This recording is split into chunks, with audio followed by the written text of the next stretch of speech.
Hey everybody, we are partnering up with the Cooperative for Education once again to help raise money for their RISE Youth Development Program, which sends students to school in Guatemala, and they break the cycle of poverty through education. Yeah, kids who otherwise would not have gotten an education get a world-class one thanks to co-ed, thanks to your donations. And so far, in our history with co-ed, which dates back all the way to 2009, Stuff You Should Know listeners have given $1.4 million in donations and helped 172 different RISE students who are sponsored directly by Stuff You Should Know fans. So we're asking you guys to do it again.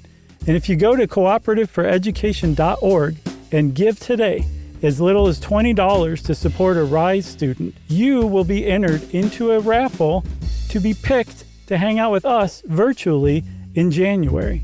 That's right. Set up a recurring gift of $20 a month by December 19th, and you can win that raffle and hang out with us in a Zoom call. It's a lot of fun. We do it every year, and it's a great organization to support. So go to cooperativeforeducation.org/SYSK, and you'll get all the info you need. And thank you. Welcome to Stuff You Should Know, a production of iHeartRadio.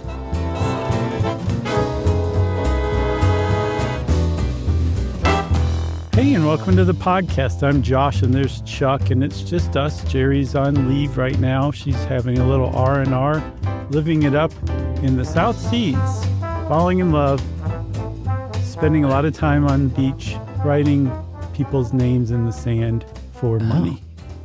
Wow. I assume that's what she's doing. Oh, okay. She might also just be in New York. It's one of the two. Right. Well, she could write on a beach there. Jones Beach. I guess so, sure. Coney Island. I guess we should stop all the joking around, the horsing around, Chuck, because this is a very serious episode. So let's just end that now. Yeah. I mean, what better to chat about over what's probably going to end up being the holiday season when this is released Right. than hard labor at prisons in that history. Yeah, because, I mean, if you think about prison labor, it's bad enough as it is. But when you really start to get into the nuts and bolts of it and all the loopholes that are abused and all of the ways that prisoners are actually treated in exchange for the labor, it's even worse than you would think, it turns out. Yeah, that's the good news. Right. Yeah, and we'll get into the bad news for sure. But the thing that I was a little surprised about from the outside is that I would have thought that this was ancient, like the Sumerians doing stuff like this. And it turns out, no. Sumerians forward all the way into the Enlightenment period in Europe just killed people. They hung you, or they cut your hand off, or they put you in the stocks maybe. The stocks were a non-lethal form of punishment, and you would be ridiculed by your neighbors. And then a guy named Thomas More wrote a book called Utopia, and he said, there's a better way, people. There's an alternative to just killing people or cutting off their hands. What if we just put them to work? There's all sorts of benefits and upsides to this. And they said, well, what are they, Thomas More? And he said, let me tell you, I'm glad you asked. Yeah, he basically, I mean, and we'll see this over and over again. The point has sort of always been, one, it can, or really threefold. One, it can deter people from committing crime if they see somebody manual laboring for probably no money or very little money these days. Right. The second is it can, help rehabilitate that person and make them think about what they've done, basically. Yeah. And then the most obvious one is we can get them to do stuff for us for nothing. Yeah. Like we can really use that labor, especially if you put a bunch of people together and make them work for free. You can get a lot of stuff done. And that is a fairly new form of punishment. It wasn't like immediately adopted after Thomas More wrote Utopia. He wrote it in the 16th century. Even into the American Revolution and beyond, there was not like a lot of government enforced punishment using prison labor. They were still crazy for the stocks. But there were things regarding the colonies that did have to do with punishment that did result in your labor. And that would be if you got into trouble, say in England, you would be sentenced to transportation, either Australia or the United States, maybe even Canada if you were lucky.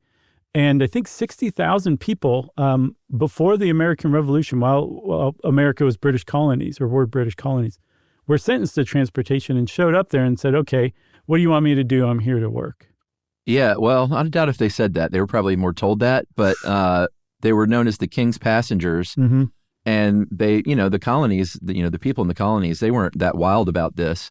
They were worried about, sending convicted criminals here, obviously. But most of these criminals were, maybe not petty crimes, but pretty minor crimes, maybe theft, maybe vagrancy, depending on what the laws were and whatever weird English village you lived, you might have committed a crime against one of those. But they weren't sending over generally to the colonies, that is, like the worst of the worst. Right. If you were a plantation owner or if you were an employer that maybe was near a prison, you were pretty psyched because that was very cheap, meaning usually free labor compared to what it cost to, trade in the enslaved African market. Yeah, and we should say this early indentured servitude is what they called it. If it was aimed at white people exclusively in the colonies and then later on the early United States, because if the government intervened in a plantation owner enslaved person's dynamic, and they removed the enslaved person and put them in jail, the poor white plantation owner was the one suffering there. He lost a laborer. So it was left entirely to the plantation owners to basically keep their slaves, punish their slaves essentially. And have you ever seen 12 Years a Slave yet?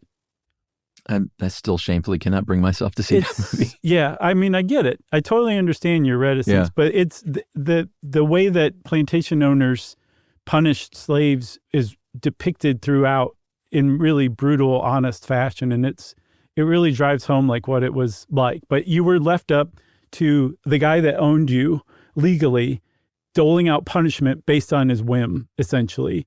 The state would not intervene. It was just strictly up to white people, or it was just strictly directed at white people at first. Yeah. And you know what? That's a kind of movie that you got to watch that when it comes out and when it's in the zeitgeist, because that's never the movie when you're like, what do I want to watch tonight? It's like a gloomy Saturday. Several years later, it's just not going to happen. So I need to just, it's like a history lesson, so I need to watch it. And I've heard it's good, like in an upsetting way, but like a well-made film. Oh, yeah, definitely. Everybody does an amazing job in it. Look at it like a classic novel that you just have to read before you die, because I think that'd be a good approach to it. You know what? When I start Moby Dick finally, I'll watch 12 Years a Slave, and I'll just do both at the same time. I remember we talked about reading Moby Dick, and a couple of people wrote in and they're like, Josh, do not waste your time. It is not worth reading. And I'm just going to go with their interpretation. Oh, wow. I like Bartleby the Scrivener, but I'm not sure I could take hundreds and hundreds of pages of that writing. Yeah, well, our mutual friend and friend of the show, Joey Ciara, is going to be very upset to hear that. I'm sorry, Joey. So as far as these laborers, 90% of the ones that were, of those 60,000 that were sent to the States, which is, I'm surprised it was, 90%. They ended up kind of in two places, Maryland or Virginia, probably working in, industry like, the Industrial Revolution type stuff, or on the farms, like tobacco farming, obviously in Virginia. And it was terrible work. It was really brutal. You're talking maybe 7 to 14 years as your sentence. After your sentence, maybe you go back to England. Maybe you have a shot at a free life in the new colonies, but just like getting out of prison these days, it's not an easy transition to make. Right. The ones that went back to England were like, I really miss the tasteless cuisine of home. Right. So back then, maybe, sure, it's come a long way. So it has for sure. One of the other things that had to evolve for prison labor to become an actual thing in the United States was prisons themselves. Like at the same time when they were still crazy about the stocks and indentured servitude, like you had jails, you didn't have prisons, and a jail was just basically where they kept you while you were awaiting trial or sentencing or something like that, and then you left the jail. The idea of going to a place to be held as a punishment in and of itself, that is prisons, that came later on after the American Revolution. I think it was the Quakers that came up with the idea of the penitentiary, which is meant to give you quiet time to reflect on what terrible things you've done and hopefully find God and come out of it a better person. And of course, it's not how it worked out. But very quickly after penitentiaries became a thing, prison labor became a thing in really short order, actually, like decades maybe. Yeah, and I never thought about the root word penitent for penitentiaries. It was sort of one of those things where I was today years old, you know? Yeah, but I mean, like it's just so easy to look right past it. It's its own thing. Yeah, for sure. But yeah, redemptive suffering is what they called it, and that was a big part of being in prison and committing, not committing to hard labor, like being committed to hard labor. Mm-hmm. Auburn Prison in New York was one of the sort of leading examples that set the way forward for what was to become the norm, where private businesses would lease prison buildings along with the prisoners and say, hey, you've got this big building over here, you got lots of free labor, I'm going to bring my machinery into here. Mm-hmm. And all of a sudden the prison is part prison and part, industrial plant for whatever company worked out whatever deal. And that provided a real model moving forward. I think Auburn, the prisoners of Auburn ended up building Sing Sing. Yeah, they used them for that as well. And that, I think Sing Sing opened in 1828. So this is going on. Like if prisons became a thing around the time of the American Revolution, like this, like I said, my point is proven, this transition happened quickly. Yeah. So by the time the Civil War came around, like this, it's called the Northern model or the Auburn prison model, where you can rent a building, rent the inmates, and then set up shop there. That's what prison labor looked like, or else you were working for the prison, like say building other prisons. That's what the North was doing. In the South, they were still quite hung up on the idea of chattel slavery and owning a person and making them work until they died, essentially. That was something that was really ingrained in the culture and was not an easy thing to give up, despite having lost the Civil War and the 13th Amendment being passed. And I know you've seen 13th, the Ava DuVernay documentary. I have seen that. That's a great one, too. That's one of those like life-changing, perspective-changing, eye-opening type documentaries. Yeah, and even if I hadn't seen it, I would lie to your face right now.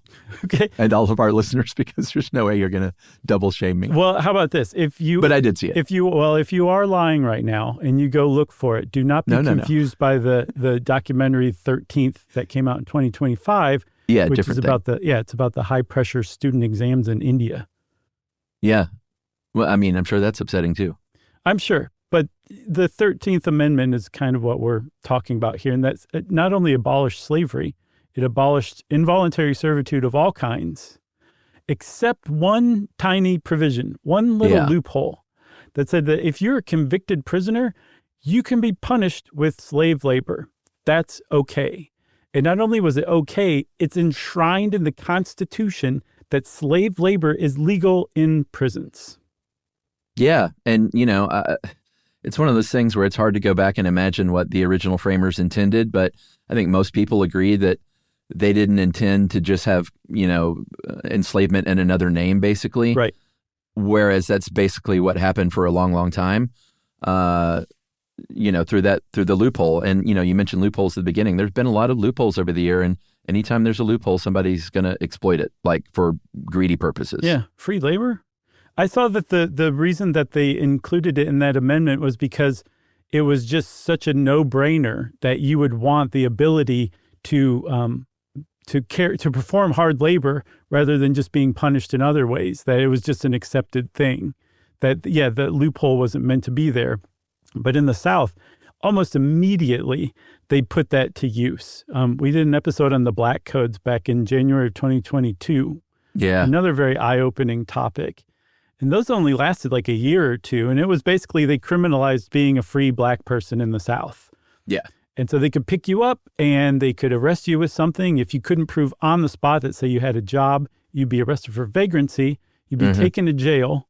And then you could be leased out as a slave to a local plantation owner doing the work you were doing before you were freed by the 13th Amendment, legally because of that loophole in the 13th Amendment. Yeah, maybe to the same plantation where you were previously held. Right. Yeah, a lot of times. That's a great episode. People should go back and listen to that too. Agreed. The Black Coats went away with the Civil Rights Act of 1866, and the 14th Amendment, which was ratified in 1868, made equal rights and protections, the law everywhere, basically. But there were still ways to make things happen, especially in the South, and especially, as it turns out, shamefully in Georgia.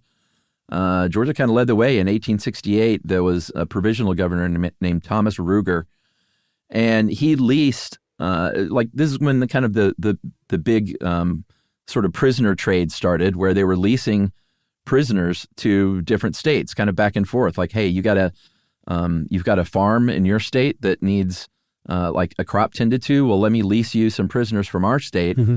And Georgia led the way early on with 100 black prisoners being leased to William Fort of the Georgia and Alabama Railroad for $2,500. So that's $25 a prisoner, right? Mm-hmm. But here's the thing. It's like, hey, you're paying us to lease these prisoners to you. So now not only are we getting money for that, but now they're your responsibility.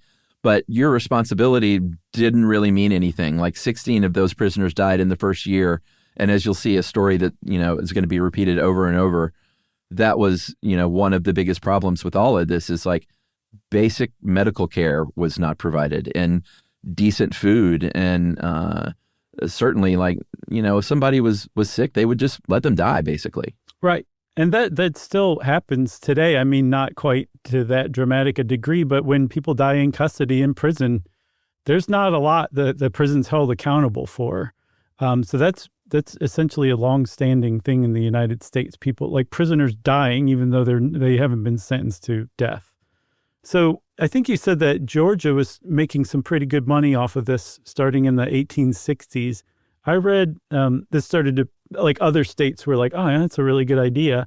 Mm-hmm. By 1898, convict leasing made up 73% of Alabama's state revenue. Wow. Yeah. Which is really saying something. So, yeah, that's a staggering stat. Right. And then when Reconstruction ended, the federal government just basically said, hey, we really just want to be on good terms with the Southern elite again, so we're just going to leave you on your own, and withdrew from the South. Black people were in really terrible positions, really vulnerable positions. And at that time, prison labor stepped up. Incarceration stepped up, but prison labor also did it as well. And it was nothing compared to the work you would be put to in the North. It was essentially slavery all over again. But again, this time the union wasn't going to come down and push anybody around at the end of a bayonet because this was all agreed upon in the 13th Amendment. Yeah, like up north, if you were working prison labor, you might work an 8 or 9 hour day. In the South, it was routinely 12 to 16 hours or just however long they felt like you needed to work to get whatever job done. Right. There's anecdotal evidence, at least, like during the cotton harvest, like before the cotton harvest, that the plantation owners would call up the sheriff and say, hey, why don't you make some more arrests? We need some guys. And, a lot of these pretextual arrests were happening where it was just like, they would just cook something up and arrest you, and you have basically no rights and no representation. So it's just a way to stock the industry or the farm or the field with workers. Right. So that was like plantation owners, local plantation owners. Like you said, you could have been a former slave who was arrested for something as stupid as mischief and put back to work on that same plantation essentially as a slave. They would also, like corporations got in on this as well. Like you said, the railroad. There was a company in Alabama called the Schloss Sheffield Steel and Iron Company in Jefferson County, Alabama. That's where their mines were. They had a 10% death rate from the leased convict labor that they got from the state. And there was a sugar company, the Imperial Sugar Company in Sugar Land, Tennessee, which I guess is an appropriate place for it to be. Where else?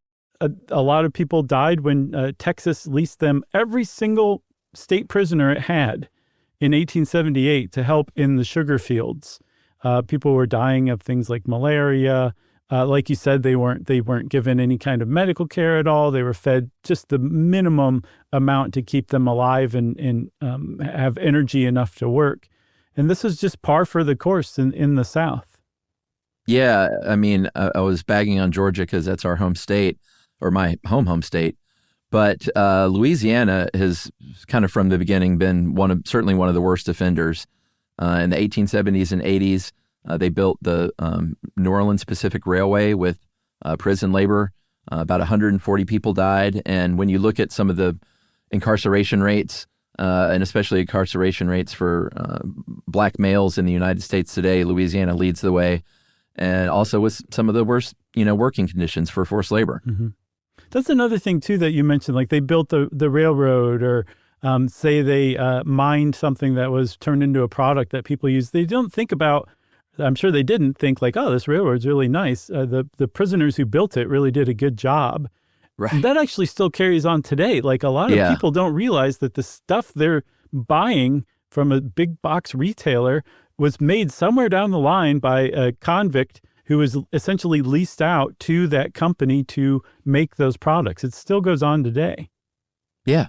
I mean, the chicken on your plate in your house might have come from a chicken farm that had, and these are people that are sort of the work release programs we're going to talk about later, mm-hmm. where they leave the prison to go work for like a private industry. And a lot of times it might be like a chicken farm, or they may work at a D&B call center or something like that. Mm-hmm. So yeah, the person you talk to on the phone might be, incarcerated. Yeah, which is quite surprising.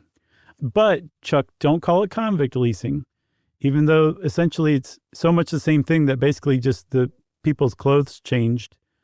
Right. That's what's going on today still. Supposedly in the 1930s, thanks to the New Deal, America became enlightened enough that we moved on past convict leasing. We didn't do that kind of stuff anymore. Not at least to private industry. Prison labor, working for the prison or working for the state, that was still A-okay. Yeah. I mean, that was, sort of 50 years before that is when wage workers started complaining. Like prisoners obviously were complaining, families might be complaining, but they're not going to get very far. But once wage workers got unions involved, mm-hmm. they're like, hey, these, we want these jobs. We want to, make a little bit of money ourselves. And that's when it finally started to change a little bit. And I think eventually that led to that New Deal era law prohibiting interstate trade in prison-made products. Mm-hmm. But in 1934, the Federal Prison Industries was created. It's now known as UNICOR. And that is, still a big program. It employs people that are incarcerated in our federal system, not state prisons again, and obviously not private prisons. Are any federal prisons private, or is that just state? I don't know. I don't know the answer to that question. I know we never did one on the private prison industry, did we? No, and we really should. That's on the list. They do this too, and they like the idea of them leasing out convicts for a for-profit prison is just mind-boggling.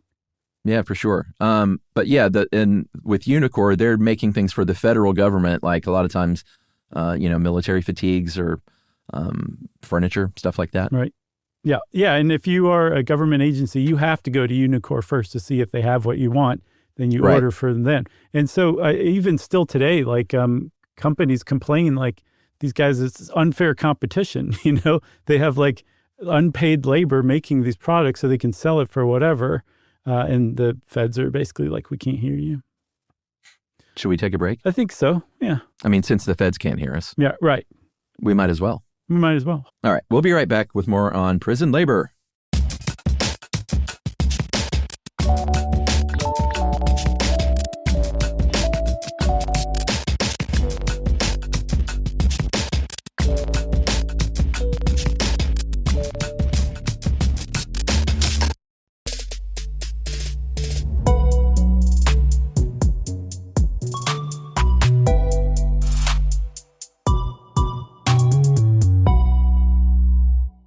Okay, so when we left off, like convict leasing was dead in the North, thanks to labor unions. The South has long been considered kind of anti-worker, so labor unions never really got a foothold here. So it took a little longer for convict leasing to go away. But again, that doesn't mean that there was no such thing as prison labor. They just kind of directed them to state-owned stuff. A really good example of this is Parchman Farm in Mississippi, part of Parchman State Penitentiary. It's a 20,000-acre farm where in the early 19 teens, with a 90% black prison population, prisoners were put to work on this farm.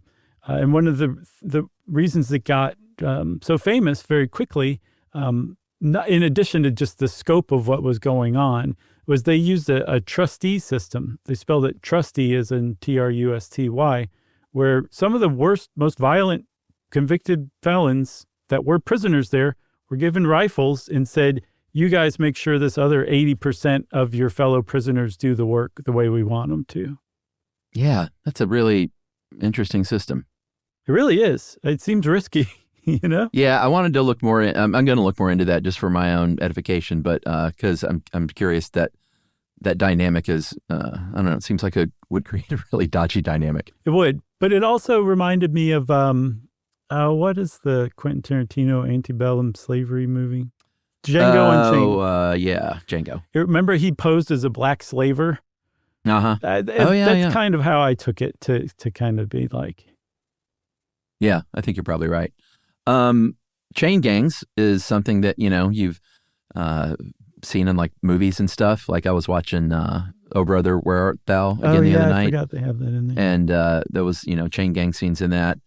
And that was another type of sort of very public penal labor because they were put in place to build roads in the South in the 1920s. Mm-hmm. Hard laboring all day, again, in the South, out in the hot sun, on that blacktop, 10 to 15 hours a day. But they were chained together. That's why they were called chain gangs. They were chained to their ankle. They stayed chained when they walked to the job. They stayed chained as they slept in their bunks that were close to one another. And again, the conditions were abysmal. Terrible food. They were beaten. They were tortured. I think there was this one investigation. This wasn't a chain gang, but this was Tucker Farm in Arkansas, where they found that the staff stripped prisoners naked at the prison hospital and put electric, shocks to their testicles and penis. Mm. Women prisoners were also subjected to work in the fields, not as much as men. They were, the main labor force, but, women were put to work as well. Have you ever read Beloved, Toni Morrison novel? I feel like I have to say yes. You should read that too if you have. No, I haven't read that. It's very good, but it's mind-bogglingly good actually. But it's there's a few scenes about a chain gang and just what it would have been like. One of the main characters spent time on a chain gang, and I mean, this is you said it was brutal work, and they were building roads. Like a good example of what chain gangs did. If you were building a road, you were using like human labor to build roads. This was before they had machinery, right? Like road building machinery. It just didn't exist. So you used human beings to do this stuff. If you ran into, say in Georgia, and you were building a state road, if you ran into a chunk of Stone Mountain that was popping up out of the ground where you wanted your road to go, well, you would just set a bunch of convicts to work on it with sledgehammers, and eventually they're going to wear it down to nothing if you give them long enough and work them hard enough. That's what people did on chain gangs. That's just what life was like. And again, you were working outside, so you weren't protected in any way, shape, or form. You were fed meagerly. Like you were working as hard as anyone's ever worked in their life with like the minimum amount of nutrition, the minimum amount of rest. And if you put all that together, especially if you think about it accumulating, it's a brutal, brutal form of prison labor. Yeah. And I mean, and it was a racist framework. I know we're talking a lot about the racism involved. There were white labor camps and stuff like that, of course, too. Sometimes they look like Paul Newman even. Yeah. But it was very much a racist framework wherein the threat of violence, the threat of torture, they felt was like a necessary component to, quote unquote, keeping guys in line. Yeah. One of the other things too is there was a certain amount of usefulness to letting these chain gangs get these horrible reputations, because the reach of these things reached out beyond the inside of prisons into the outside world. Because if you were black and you were looking for a job, and you could be arrested for not having a job and put onto a chain gang and you knew it, you would accept all sorts of terrible working conditions and low pay, because at least that was better than being put on a chain gang, which if you didn't accept this job and got caught without a job, you would end up on a chain gang anyway. That was another really kind of insidious effect that they had. Yeah, but, it's not like this kind of thing was being, there were no exposés being written in newspapers about chain gangs. You might drive by one, and that's how you knew they existed. But little by little, what went on with these chain gangs started to kind of leak out, especially all over the South. There are a couple of famous examples. In 1932, there was a white Northern veteran who was a convict, obviously, named Robert Burns. He published a book called I Am a Fugitive from a Georgia Chain Gang, ! That's why I read it that way. That kind of got the word out a little bit. There was a movie adaptation. Have you seen that? I haven't seen it. Have you? Yeah. Really? Yeah, it's really, for some reason, I don't know where Yumi found out about it, but it's one of her well-liked movies. I don't want to say it's one of her favorite, but she showed it to me. And What year was that? The movie? Yeah. I thought you were asking when I saw it. 1932, I believe, or 1935, something like that. I don't watch a lot of movies from that era. But Chuck, you should. This one, it has 8.2 on IMDb, and that's a pretty high rating. It's really good. It's a good movie. Well, in 1947, some more news leaked out when a black civil rights activist named Bayard Rustin, and I know we've talked about Bayard Rustin before. Mm-hmm. He was on a chain gang in North Carolina after being arrested for civil disobedience, and a series of articles that he wrote came out in the New York Post. Did you read those?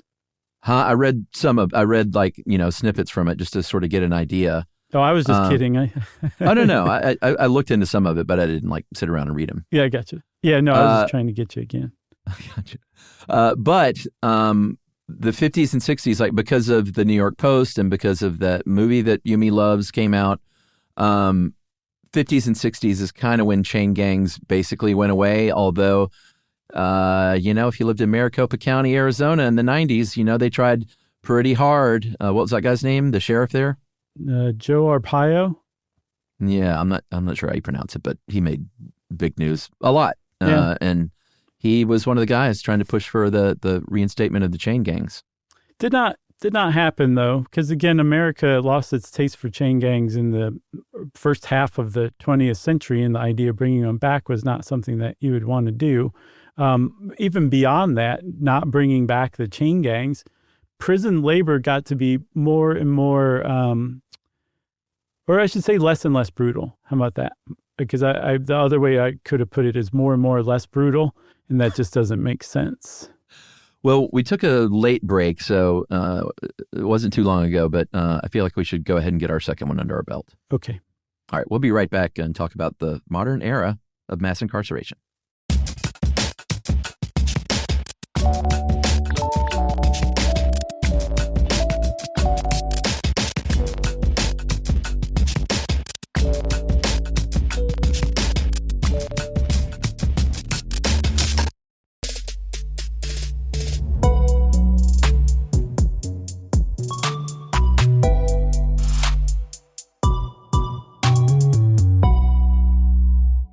All right. We've covered mass incarceration quite a bit, certainly in our prisons episode. But here's a stat for you. Over a 36-year period from 1970 to 2008, the population of the United States rose by about 50%, and the population of incarcerated prisoners rose by 700%. That's crazy. So we entered the mass incarceration era big time over about a 36-year period, thanks to a lot, but namely thanks to Nixon, Reagan, and Bill Clinton. Yeah, Nixon's war on drugs, Reagan's tough on crime thing, Clinton trying to wrestle the tough on crime, I guess, moniker Mantle, away from the yeah. GOP. And I guess it was part of the Democrats' platform every year until 2008, and when it was quietly removed. And not coincidentally, 2008 is the year that the peak incarceration happened, like you said. Yeah, now we're about, that went from 1.6 in 2008 to about 1.3 million incarcerated individuals in the United States now. Yeah, because America's become softer and gentler. About 600 of every 100,000 people in the U.S. are incarcerated. That is a higher rate than any other country in the world except Cuba, Rwanda, and El Salvador. And Louisiana, once again, leads the way at a 1,000 per 100,000. And the rate of for Black Americans is 900 per 100,000.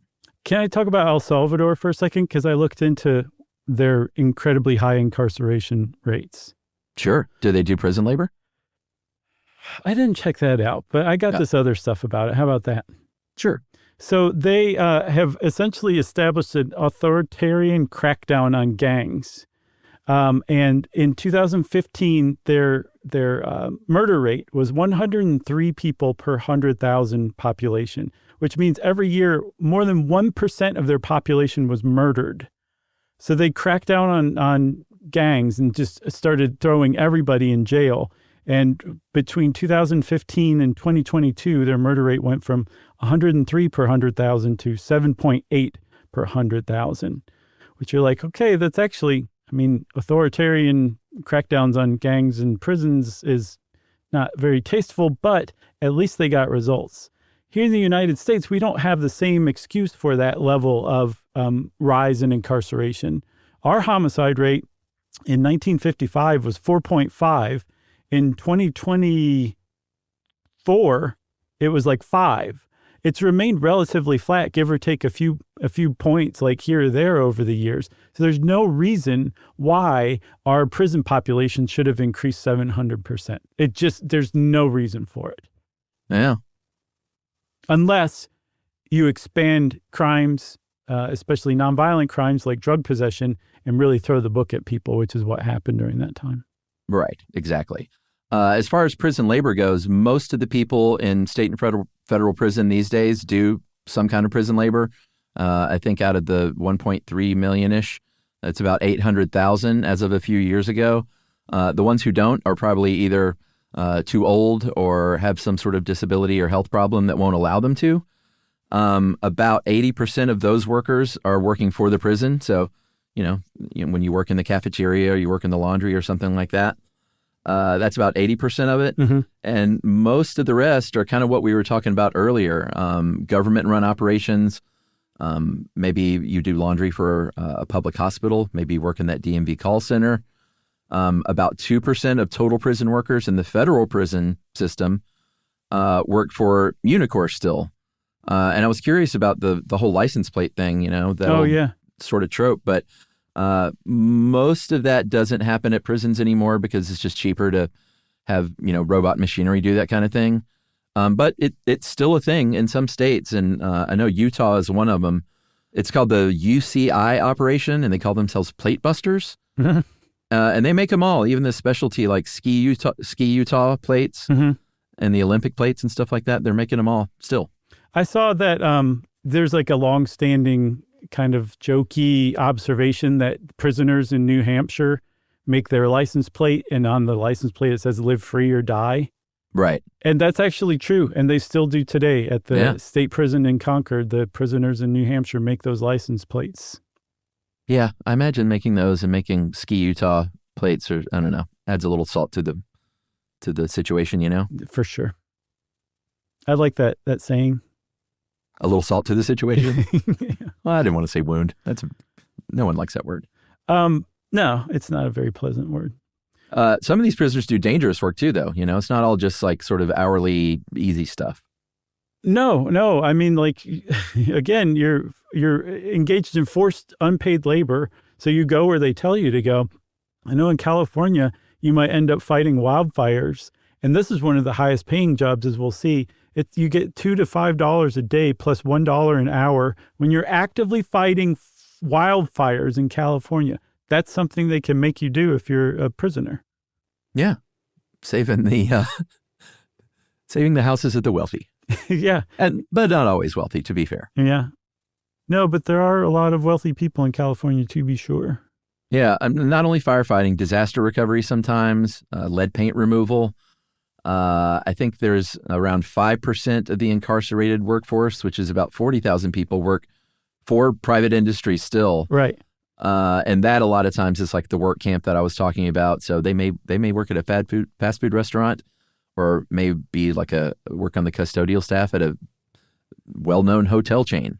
Yeah, and a lot of these bigger businesses have policies where they don't use leased convict labor like this. But they also sometimes can't do a thing about it. Like if their supplier, part of the supply chain is that like companies don't know who's painting the patio furniture that they're selling.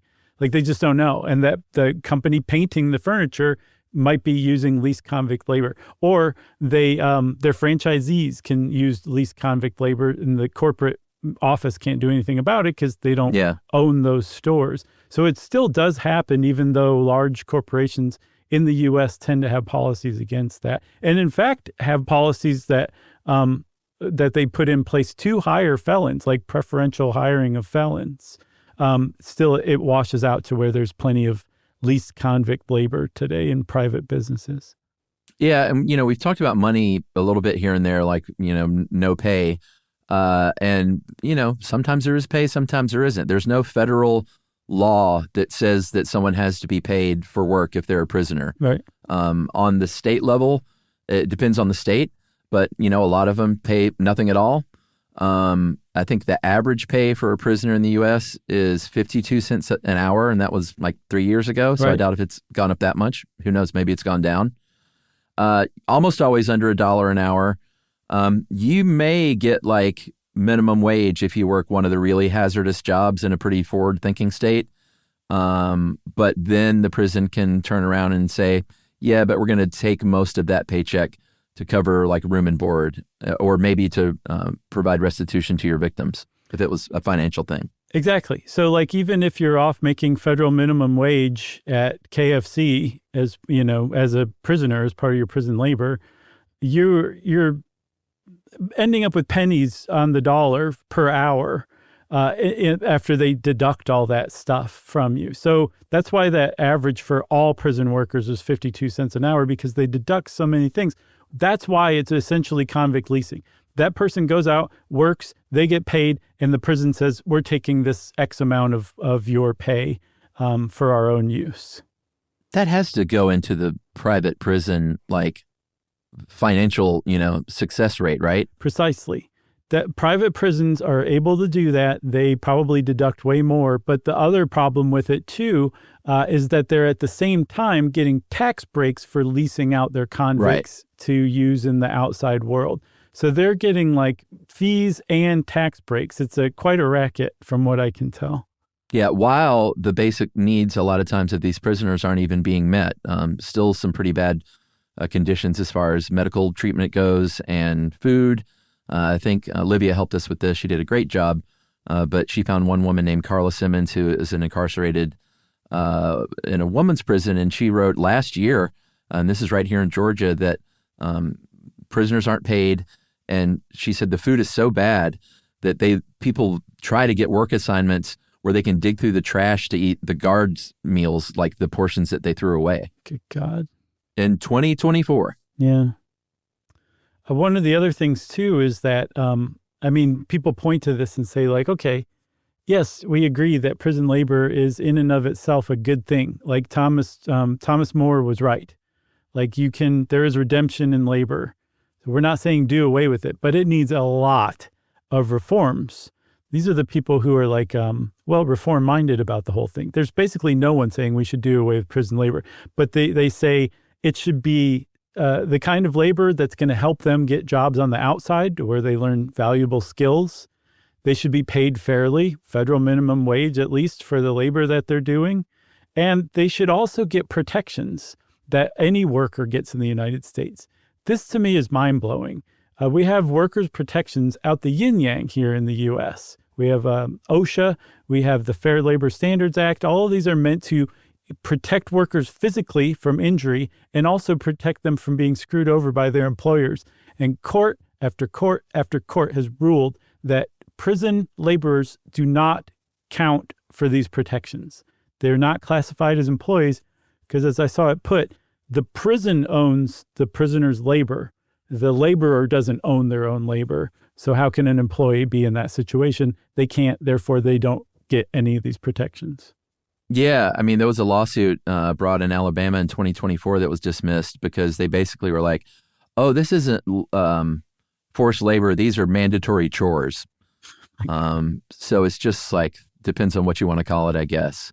In 2021, there's a international anti-slavery nonprofit called Walk Free in Australia, who produces what's called the Global Slavery Index. And the United States is one of 17 countries that use state-imposed forced labor, along with China and Russia and some other places. And the United States is one of only 6 UN member states that hasn't ratified the Forced Labor Convention of 1930, which we considered, the Senate considered that in 1991, like, hey, maybe we should sign on to this thing. And they said, no, it really conflicts with subcontracting these prisoners out to private companies. So like, let's not foul that. Yeah, we'll walk past that one. Yeah. And like, I think you mentioned Europe and the UN. There's in Europe, essentially, the way that they treat prison labor is what I was saying that in the U.S. prison labor reform people are calling for. Right. And you mentioned Alabama in that lawsuit about mandatory chores, not prison labor. The reason that lawsuit even came up is because Alabama, surprisingly, is one of 7 states that in the last few years has passed in their state constitution a ban on prison labor. You're not allowed to. You can't force prisoners to work. You can use prison labor, but you have to pay them, and you can't coerce them with punishments. Right. Some of the punishments that prisoners face if they refuse to work, they might be transferred to a higher security prison, which is not what you want to happen to you. Their family visits may get cut. There's all sorts of punishments that can be meted out legally, except in these states under their constitution. But like you said, that lawsuit where they were like, this isn't involuntary servitude, it's mandatory chores. Yeah. They don't have any teeth right now. Yeah, Tennessee was in there too, sort of surprising, in Nebraska. Here's, finally some numbers for you. And I love it when they kind of put numbers like this, which is like, hey, if you actually spent this in the long run, it would be better for everybody. Right. I love those stats. And this is one of those. Incarcerated workers saves prisons about $15 billion a year. Man. And produces another $2 billion in goods and services. And so the Edgeworth Economics group did a study, a cost-benefit analysis last year, and found that, hey, if they actually use that money to pay incarcerated workers like an okay wage, like maybe even just minimum wage, it would reduce the burden on families to send money, which they don't have a lot of money to begin with. Right. Maybe they could pay child support from prison, and improve their earnings like once they get out. And so they did the math, and they found out in the end, every dollar spent on prisoners' wages would add up to a society-wide return of $2.40 to $3.16. Man, it's pretty good ROI just for paying prisoners. I know. I can't think of any better way to end this one. Can you? I got nothing else. I thought I heard you drop your mic even.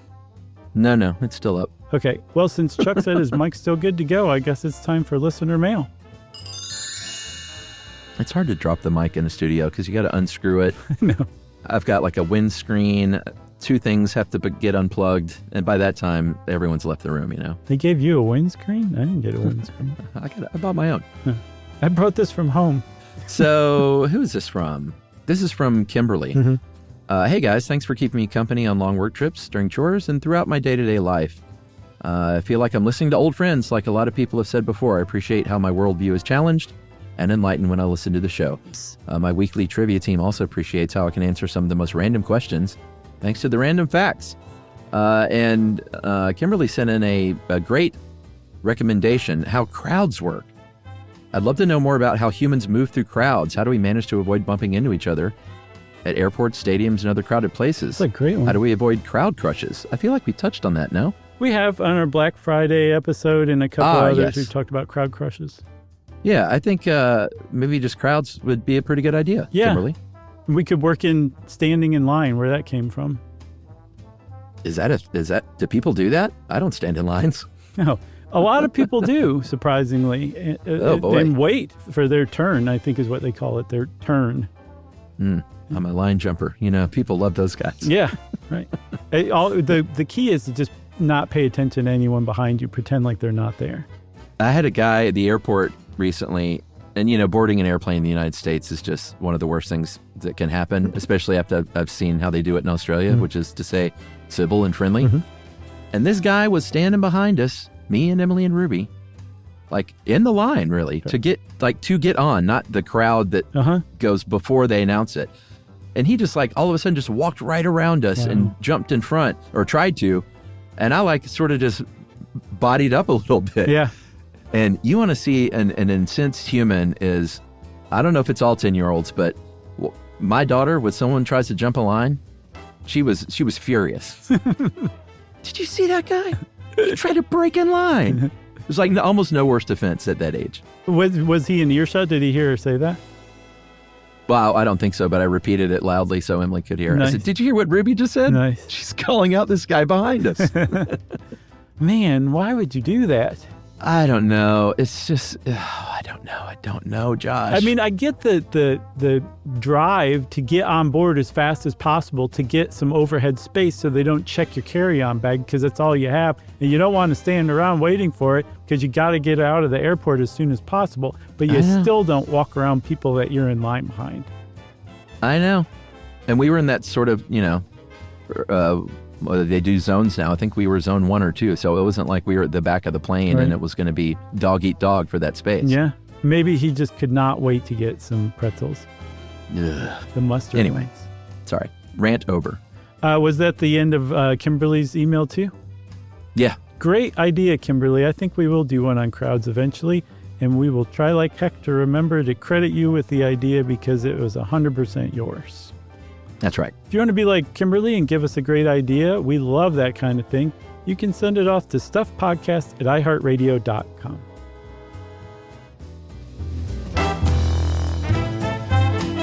Stuff You Should Know is a production of iHeartRadio. For more podcasts from iHeartRadio, visit the iHeartRadio app, Apple Podcasts, or wherever you listen to your favorite shows.